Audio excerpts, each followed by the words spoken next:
공부 그룹 파악이 시골 학교가 훨씬 더 용이합니다. 그리고 선생님이 제가 그런 얘기를 해줍니다. 이 애는 여기 있을 애가 아니다.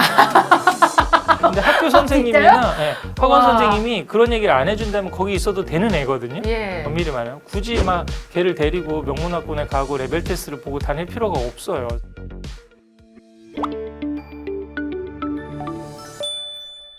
학군의 전문가인데 이색적으로 네. 충북 증평에 사시잖아요. 어떻게 네. 내려가시게 되셨어요?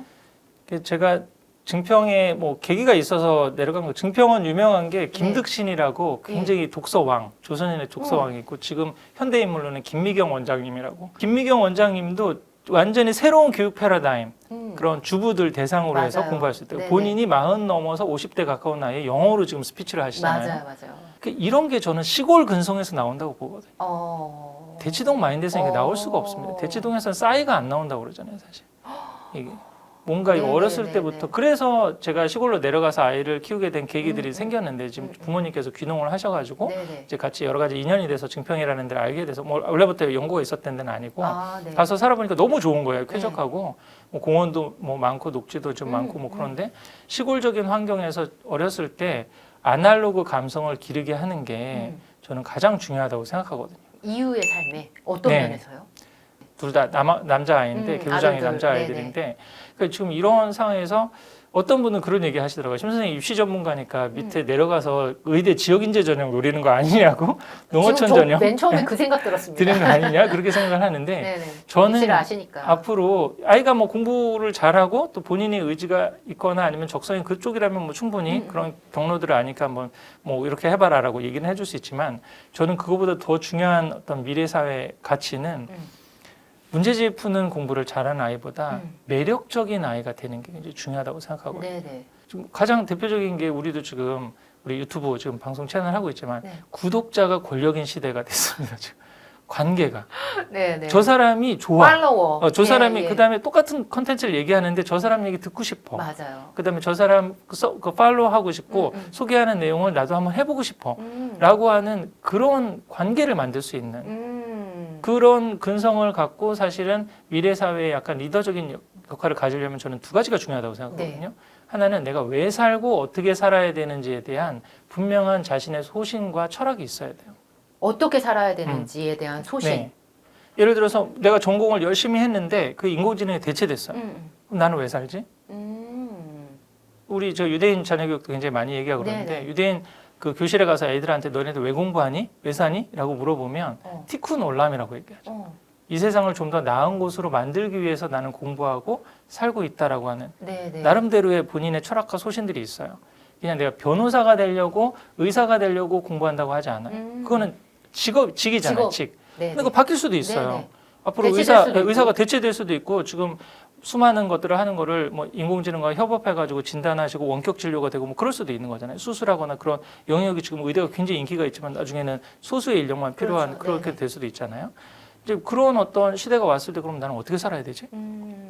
그런 걸 이야기할 수 있는 그런 시간을 10대 어렸을 때 마련해주고 싶으셨던. 그렇죠. 그게 사실 인문학적 소양이고 그래서 지금 우리 같이 뜻을 맞는 분들하고 사자소학이라든지 인문학 지혜 독서 같은 걸 하면서 우리가 왜 살고 어떻게 살아가야 되느냐라고 하는 질문들에 대해서 답을 하고 깊은 생각을 할 수 있는 또 하나는 다른 사람하고 소통하는 능력. 근데 그거를 두 개를 그러면 인문학적 소양과 소통 능력 이게 앞으로 미래 시대의 핵심 역량이라고 저는 생각하거든요.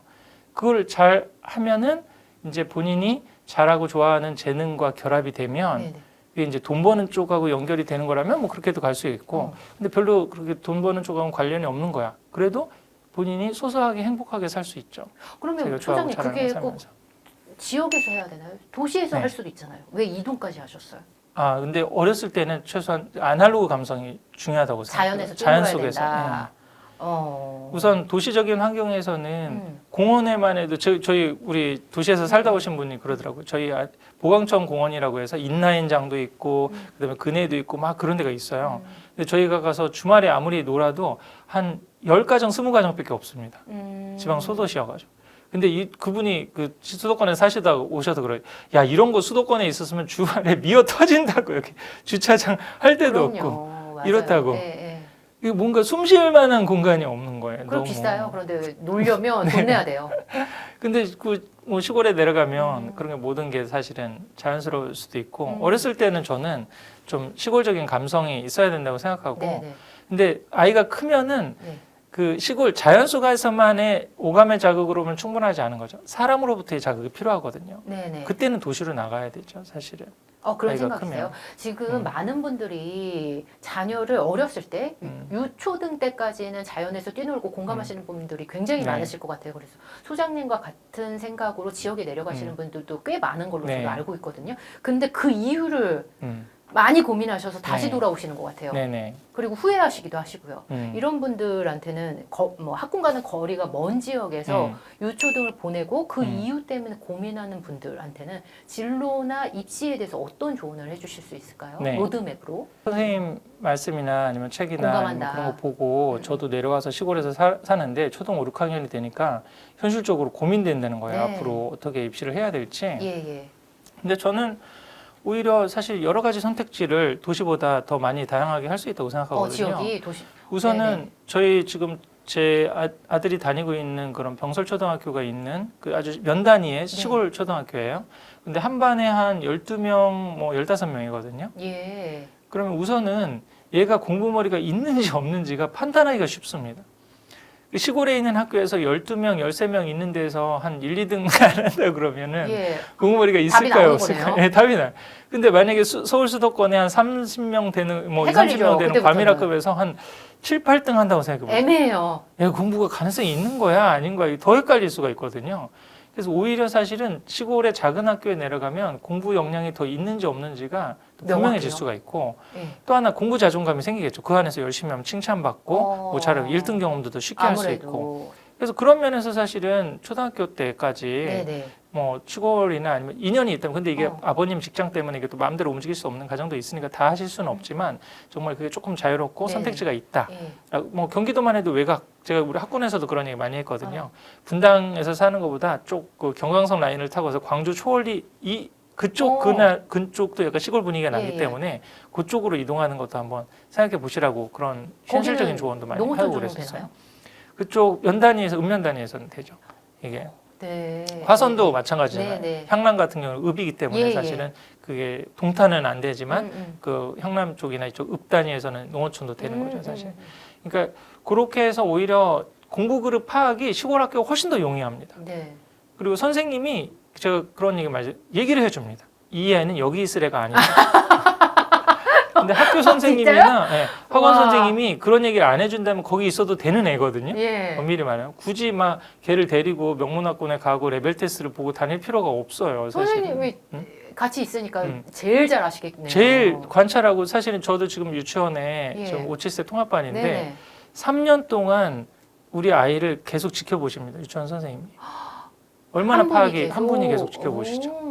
전 그게 너무 감사하고 그래서 이 유치원을 제가 보낸 거예요. 다른 여러 가지 다른 유치원도 있었지만 통합반인 것도 좋았고 아이들 위아래 수평 대화뿐만 아니라 수직 대화를 아이들이 할 수 있는 게 굉장히 좋았고 한 선생님께서 계속 좀 오래 봐주실 수 있는 그런 가능성이 좀 있으니까요. 그러니까 사실은 그런 면에서도 시골 학교에서는 또 선생님도 적고 애들이 계속 같은 학년 올라가니까 한 반밖에 없으니까 거의 다 그게 다 파악이 되잖아요. 선생님이 좀 바뀌고 그래도. 그다음에 중학교 때까지는 사실은 그럼 이제 중학교 때부터가 사실 문제잖아요. 완전 고민이죠. 그러면 이제 어떻게 했을지. 그러면 근데 중학교 때는 우선은 시골에 남아 있을 수도 있고 아니면은 이제 학원지로 갈 수도 있는데 그때 여부도 공부머리 테스트를 한번 해보면 되죠. 가정 형편을 살펴봐서 우리 가정 형편이나 아니면 공부머리 테스트를 해서 충분히 뭐 가능성도 있는 것 같다. 그리고 아이가 너무 주변에 좀 많이 휘둘리고 뭐 그러는 스타일이고 그렇다고 그러면은 한번 가보고 아니면 애가 좀 내공도 있고 친구들하고도 잘 새기고 리더십도 하고 계속 뭐 반장도 하고 그러면 차라리 거기서 전교 1등을 하거나 최상위를 하는 게 그 내신 바탕으로 아까 제가 말씀드렸던 뭐 전국 단위 자사고 이런 데는 힘들다고 그래도 공주 한일고라든지 사대국어라든지 내신으로만 보는 그런 특목 자사고도 갈 수도 있고 지금 저희 증평에서도 지금 충북과학고가 있거든요. 근데 충북과학고나 충남과학고 지방에 있는 과학고는 예. 이 서울 수도권 과학보다 경쟁이 훨씬 더 그래도 좀 덜합니다. 맞아요. 예. 치열함이 조금 덜하죠. 치열함이 조금 덜하죠. 예, 예. 그 안에서도 선행을 해야 되고 그런 건 뭐 충분히 다 있지만은 사실은 그래서 그 중학교에서 만약에 우리 좀 충청도에 있는 군단위 중학교에서 최상위 학생이라면 충분히 과고도 한번 도전해 볼 수 있죠. 그다음에 마음만 전국 먹으면 선발 선택지를 자유고. 구할 수 있다. 할 수 있죠. 예, 그 가능성이 있어요. 그러니까 여기서 있어서 완전히 기회도 없어요, 정보도 없어요. 이 얘기는 사실은 성립이 안 되는 거거든요. 근데 소장님은 그럴 수 있는 입시적인 정보력이 있으시잖아요. 이래서 더 흔들리지 않으시는 거 아닐까요? 그래서 제가 책도 썼잖아요. 다른 부모님은 책 읽으시면 될까요? 그 책을 보시고 그다음에 뭐 제가 쓴 뭐 블로그를 보시거나 아니면 저를 자주 불러주셔서 그런 걸 제가 자꾸 알려드려야죠. 업데이트 해가지고. 막연한 두려움이 있으신데 아니다. 구하려면 구할 수 있다. 네. 중학교 때도 그렇게 할 수 있고, 근데 그러면 중학교 때에서 분위기가 너무 안 좋은 것 같아요. 그다음에 면학 분위기도 별로 안 좋은 것 같고, 뭐 여러 가지 마음 염려가 돼가지고 그러면 특목자사고로 갔다. 뭐 그렇게 해서도 한번 해볼 수가 있죠. 근데 그때 이제 한 가지 현실적인 조언은 필요한 게 있죠. 네.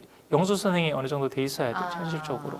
예, 그거는 동영상 강의 같은 걸 본다든지 아니면 뭐 방학을 이용해서 학군지에 가서 학원 강의를 뭐 들어본다든지 이건 현실적인 얘기니까 그런 것들을 한번 해볼 필요는 있죠. 근데 저는 이제 양적 선행보다 질적 몰입이 더 중요하다는 얘기 많이 하거든요. 수학도 양쪽으로 진도를 쭉 다 빼는 것보다 본인이 사실 이게 왜 나왔을까? 결국 이제 킬러 문제를 풀 수 있는, 요즘 킬러 문제 얘기하면 안 되는 분위기는 하겠지만 뭔가 고난도 문제를 풀 수 있는 그 원동력은 수학적 사고력에 있잖아요. 이 문제를 이거 왜 나왔을까? 이렇게도 풀어보고 저렇게도 풀어볼 수 있는 그런 거 해야 되는데 그게 문제지를 양을 많이 푼다고 생기는 건 아니거든요. 기출 문제를 많이 푼다고. 그런 거를 할 수 있는 몰입이 좀 필요하고 그다음에 그런 뭐 선행을 할 수 있는 인프라가 정말 약하다 그러면 예를 들어 국어 영역만 같은 경우만 해더라도 본인이 좋아하는 소설책. 제가 지금까지 언어 1등급 나온 학생들의 공통점을 보면 초등 고학년 때 정도에 삼국지를 완독한다든지 토지를 완독한다든지 너무 많죠. 네, 그런 경험들이 맞아요, 있어요. 맞아요. 그렇게 해가지고 본인이 뭔가 벽을 넘어보는 그 글만 읽는 그 해가지고 비문학이든 뭐 자기가 좋아하는 주제의 어떤 그 비문학 독서 이랬는데 문학책이든 소설이든 추리 소설이든 뭐가 됐든지 간에 무협지도 어떤 친구는 제가 무협지 읽고도 1등급 맞는 애를 봤어요. 그런 아이들이 그런 몰입 독서 경험들이 있는 거거든요. 그러니까 좀 아무래도 시골 중학교에 있으면 내신은 좀 쉽잖아요. 그 내신 성실하게 해가지고 받고 난 다음에 시간이 좀 남을 수 있잖아요. 그 여유 시간을 자기가 독서라든지. 좋아하는 걸 해서 몰입 경험을 해야 돼. 그러니까 양적 선행이 아니라 질적 몰입을 할 수 있는. 그리고 국영수 다 하면 좋은데 다 하지 못한다 그러면 자기가 좋아하는 과목이에요. 사타면 역사면 역사, 과학이면 과학, 뭐 수학이면 수학, 영어면 영어. 영어는 뭐 요즘에 유튜브라든지 뭐 그런 거 해가지고 무크 강의를 받고 수많은 저희가 있잖아요. 그런 거 해가지고 공부하든지 화상 뭐 저기를 하든지 뭐 여러 가지 프로그램 이용해서 그렇게 해가지고 난 재밌으니까 그 다른 애들은 근데 명문학군제에서는 모든 과목을 다 열심히 해야 되거든요. 그리고 시키니까 하죠. 그리고 A를 받기가 굉장히 힘들어요. 모든 전 과목을 다 받기. 근데 훨씬 더 수월하니까 자기 페이스대로 공부를 할 수가 있어요. 근데 그 남는 시간은 자기가 좋아하는 걸 더 할 수 있는. 그렇게 적극적으로 한번 활용을 해볼 수도 있죠. 시골 학교에서 이제 많이 다니게 된다면. 근데 그런 게 좀 고등학교 때 불안하면 특목자사고로 갈 수도 있는데 또 그것도 중학교 때도 잘하고 고등학교 때도 나도 시골 학교가 된다 그러면 입시적으로는 최고죠. 서울대 직윤 2장 받을 가능 상당히 많죠. 농어촌도 되죠. 의대 지역인재 받고 들어가는 거죠. 그러면 여기서는 완전히 입시적으로 쓸 수 있는 카드들이 너무 많아지는 거예요. 그러면은 소장님은 당분간은 계속 남아 있으실 계획이세요? 예, 저는 아이가 지금 뭐 초등학교 때까지는 무조건 시골에 있습니다. 오늘 소장님 말씀 들어보니까 우리가 생각했던 요 길이 아니라 다양한 선택지가 있을 수 있다라는 맞습니다. 가능성을 좀 말씀을 해주신 것 같아요. 지금은 어떻게 보면 홍순물에 먹을 것 없다라고 정보는 너무 많은데 사실 그 안이 정보가 많기 때문에 더 혼동되는 시대에 지금 살고 있는 것 같아요. 교육 정보도 마찬가지죠, 사실은. 근데 또 이런 말도 있습니다. 손준 회장님이 자주 인용하시는 말씀인데 작은 사업은 재주로 하고 큰 사업은 철학으로 하는 거다. 그러니까 뭐 내가 작게 식당 하나 하려고 그러면 음식 잘하면은 식당 잘 될 수가 있겠죠. 근데 이거를 프랜차이즈로 만들거나 아니면 진짜 뭐 맥도날드 같은 뭐 체인점으로 만들려면 철학이 있어야 됩니다. 음식을 통해서 내가 정말 편리한 이런 간단한데 심플화된 표준화된 걸 해서 모든 사람들이 저렴하게 먹을 수 있는, 전 세계에 가서도 뭐 두려움 없이 이 음식은 믿을 수 있는 음식이야라고 해서 먹을 수 있는 그런 음식을 만들어 보면 좋지 않을까라는 철학이 있어야 프랜차이즈, 그 정도의 프랜차이즈를 할 수가 있는 거잖아요. 근데 이거를 자녀 교육 때에 적용을 한다면은 그 10대, 20대까지 그러니까 학부를 어디로 보내느냐 이런 부분에 있어서는 정보로 하고 아이가 평생을 살아갈 수 있는 진정한 교육을 하려면은 철학이 있어야 된다고 생각해요. 결국은 내가 자녀가 나한테 무엇인지에 대한 의미를 생각하고 부모 입장에서는 부모 입장에서 자녀가 나에게 어떤 의미인지 생각하고 또 내가 아이한테 무엇을 전해줘야 될지 또 내가 수많은 어떤 교육적 선택을 하고 아이들한테 뭐 학원을 권한다든지 뭐 책을 권한다든지 어떤 영어를 시킨다든지 뭐 이런 걸 했을 때 내가 왜 하는지에 대한 답이 있어야 된다고 생각하거든요. 그게 철학이죠, 사실은. 네네. 그래서 여기서 필요한 게 자주 자녀교육에서도 얘기하는 게 애들을 키우려고 하지 말고 나를 키우라는 맞아요. 얘기거든요. 그리고 소장님의 메시지를 대입해 보면 사자소학을 아이한테 얘기하면서 나도 성장하는 거잖아요. 그렇죠. 그게 부모 입장에서는. 제가 그런 애들을 가르치려고 그러면 피곤해지거든요. 사자성어를 갖고 이걸 갖고 어떤 거 교훈을 주고 한자를 쓰게 해서 뭘 해 이렇게 하면 피곤해지는데 좀 그러지 말라고 그러거든요. 부모님이 먼저 배우라고. 그 아이와 더불어서 내가 같이 성장한다라고 생각해서 인문고전을 하는 거거든요, 사실은. 우리 조선배 선생님 요즘 많이 나오셔서 그렇게 얘기하셨잖아요. 애원하지 말고 지시하라고. 네네. 그 메시지의 사실 설득하지 핵심이 말고. 뭐냐면 요즘에 육아의 키워드 중에 하나가 권위거든요. 네. 권위가 사실 지켜줘야지 되는데 요즘 세대에는 현대산업사회에서 부모의 권위가 대가족이 있으면 할아버지가 있고 다른 가족들이 있기 때문에 권위의 어떤 시스템이 있거든요. 네, 하정원 잘 써 선생님이 있죠. 이야기한 틀이 잡히는 거예요. 맞아요. 그게 있는데 가정의 지금 틀. 틀이 무너진 상황이에요. 무너진 상황. 무너진 상황에서 대안적으로 우리가 지금 해볼 수 있는 게 고전의 힘을 빌려서 권위를 가져올 수가 있습니다. 네네. 애가 지금 막 싸우고 그래요. 그러면 형우 제공하라고 그랬잖아. 불감 원노하고 이렇게 사실 말해주는 거 하나로 수많은 잔소리 안 할 필요도 있거든요, 사실은. 그런 어떤 그 인문학적인 어떤 소양이라든지 철학을 먼저 사실 부모님들이 쌓아놓고 이걸 가르치려고 하면 얼마나 힘드시겠어요. 힘들죠. 근데 여기서 정답이 있기 때문에 여기서 아이한테 메시지를 주는 거네요. 네. 우리 아이에게 맞는 진정으로 맞는 교육에 대해서 교육 환경에 대해서 고민하는 많은 부모님들께 귀한 조언이 됐을 것 같습니다. 장시간 함께해 주셔서 감사합니다. 감사합니다.